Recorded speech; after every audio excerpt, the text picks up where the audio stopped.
Yo YouTube, c'est Merlin de la chaîne Merlin Maf et aujourd'hui on se retrouve pour la review de l'épisode 255 de Boruto. Encore une fois et chaque semaine en fait un épisode super décevant.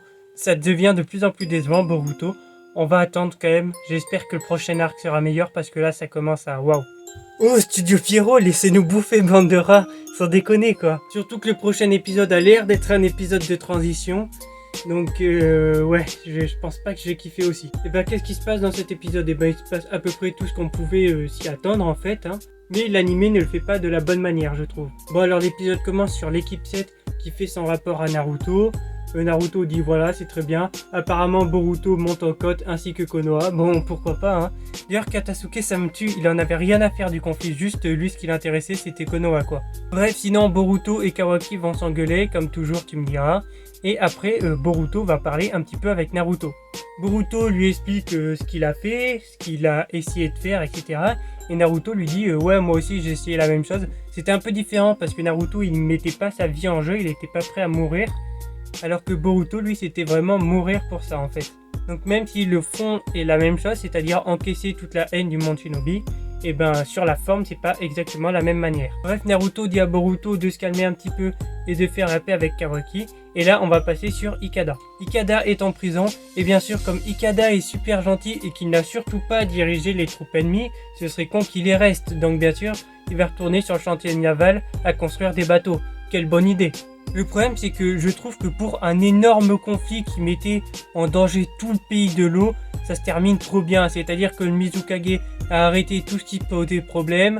Le clan Funato s'est rallié au pays de l'eau, il s'est rallié à Kiri. Ikada va continuer à construire ses petits bateaux, bref tout se termine trop bien quoi. Naruto apprend la nouvelle et il veut donc prévenir Boruto de ça. Et quand il arrive, il voit que Boruto et Kawaki sont en train de se foutre sur la gueule. Alors qu'est-ce qui se passe en fait? Et ben tout simplement, Kawaki et Boruto se sont engueulés sur la même chose que d'habitude en fait. Bref, donc Naruto, lui, il s'en fout un petit peu, il dit bon vas-y, laissez-les faire, après ils se seront calmés, tu vois. Et il a misé juste, puisque après qu'ils se soient battus, ils se sont calmés. Naruto les invite à bouffer un bol de ramen, scène qu'on ne voit même pas, alors que c'est un truc super iconique dans Naruto, c'est tout simplement le resto Ichiraku, hein. J'aurais bien aimé le revoir personnellement. Et fin de l'épisode. Bref, vous avez compris que c'est un épisode qui a quelques idées, mais que je trouve hyper mal géré. Alors déjà, on va parler du scénario. Le scénario, je trouve que ça finit trop bien. Et c'est la deuxième fois que ça arrive avec Boruto. C'est aussi le moment où il y avait les pilules, là. Que hop, il prend ses pilules, il prend ses médocs, et il se passe plus rien pour lui. La progression de Tsutsuki est stoppée, aucun problème. Maintenant, on va parler d'un gros point qui a dérangé à peu près tout le monde. Et je pense que vous voyez là où je veux en venir. C'est l'animation. L'animation n'est pas catastrophique dans tout l'épisode. Mais il y a un moment où, même moi, mec, j'ai abandonné. Je me suis tapé une barre devant mon écran, tu vois, j'ai même pas cherché à comprendre, juste ça m'a fait rire. D'habitude, je serais un petit peu énervé, mais vu comment on a mal bouffé avec Boruto ces derniers temps, je me suis dit bon ok, si tu veux un peu plus, un peu moins, hein, ça change rien. Le combat Boruto versus Kawaki en fait n'était pas fini. Alors on va pas parler des moments moches un petit peu partout dans l'épisode, là on va juste parler de ce combat parce que c'était le truc vraiment important. En fait ce combat il est pas fini, c'est-à-dire que t'as les postes clés, mais t'as pas d'intermédiaire entre les deux. C'est-à-dire que t'as l'impression que t'as des images qui sautent. Et bien sûr, je voulais pas parler du PNG Naruto, Sarada et Mitsuki, parce que bon, je pense que vous l'avez tous vu à ce moment-là. Vraiment, Studio Pierrot, vous êtes des assassins les mecs. Ça fait des mois je dis la même chose. Boruto, il faut que ça fasse un cours, 2 cours dans l'année, 12 épisodes en hiver, 12 épisodes en été, sinon jamais ils réussiront à maintenir la cadence. Regardez, c'est exactement ce qui est en train de se passer. L'animation, c'est même pas qu'elle était mauvaise.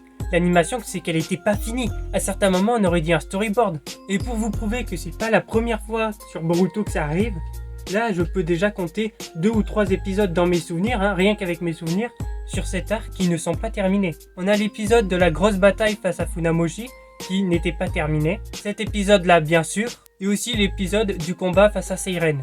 Ces 3 épisodes, pour les autres, je sais pas, hein, même s'il y avait des épisodes mal animés aussi, mais en tout cas, pour ces 3-là, je sais qu'ils n'étaient pas finis et je sais que certains animateurs voulaient avoir plus de temps pour pouvoir peaufiner leur truc. Là, le PNG de Naruto, mon gars, je m'en remets pas, mais et je suis désolé pour les animateurs qui ont dû bosser là-dessus. Pareil, quand je dis c'est pas fini, il y a certains moments d'animation qui ont été simplifiés parce que c'était un peu trop dur, parce que les cheveux bougeaient. C'est pour vous dire le truc, c'est pour vous dire à quel point il n'y a plus le temps. Bref, extrêmement déçu de Studio Pierrot, extrêmement déçu de cet épisode, et mettez en pause animé. Je peux pas dire plus, hein. C'est la meilleure chose à faire, c'est de faire en cours. Exactement comme fait Spy X Family par exemple. Pour ce qui est des dessins, ils sont pas très beaux, j'ai pas aimé le style artistique. Au niveau de la réalisation, il y avait 2-3 plans qu'on n'a pas trop l'habitude de voir dans Boruto, et donc ça m'a un peu étonné. Mais franchement, rien de bien. Par exemple, quand Naruto parle et qu'on voit toute son expérience, tu vois, c'est en contre-plongée. Bon, c'est des trucs un peu cons, tu vois, mais c'est vrai qu'on n'a pas vraiment l'habitude de voir ça sur Boruto. Bref, je pense que j'ai dit tout ce que j'avais à dire. C'est un épisode qui m'a extrêmement déçu, je lui mets 6 sur 10. Et c'est dommage parce qu'en fait, c'est un épisode que j'ai bien aimé regarder en fait. Mais le pire, c'est que si j'ai aimé, en fait, c'est pas parce que l'épisode, il était incroyable. C'est juste parce qu'il y avait Naruto. Donc les mecs, ils savent très bien que dès qu'il y a Naruto, qu'on voit un peu son expérience, qu'on parle du passé, ils vont au moins aimer certaines parties de l'épisode, tu vois. C'est-à-dire que dans le fond, il y a des bonnes idées. Mais ils n'ont rien fait. Ils n'ont pas eu le temps de faire ce qu'ils avaient à faire. Et je pense que Studio Pierrot, soit vous faites un partenariat avec d'autres gros studios pour pouvoir partager l'animation, parce que là, c'est vous sous-traiter à des studios que personne connaît, mon gars. Soit sinon, va falloir faire des pauses dans Boruto chaque année, hein, 24 épisodes par an, plutôt que 52. Bref, n'hésitez pas à me dire ce que vous avez pensé dans les commentaires de cet épisode. Très déçu, n'hésitez pas à vous abonner, à liker, je vous dis à la prochaine, et ciao.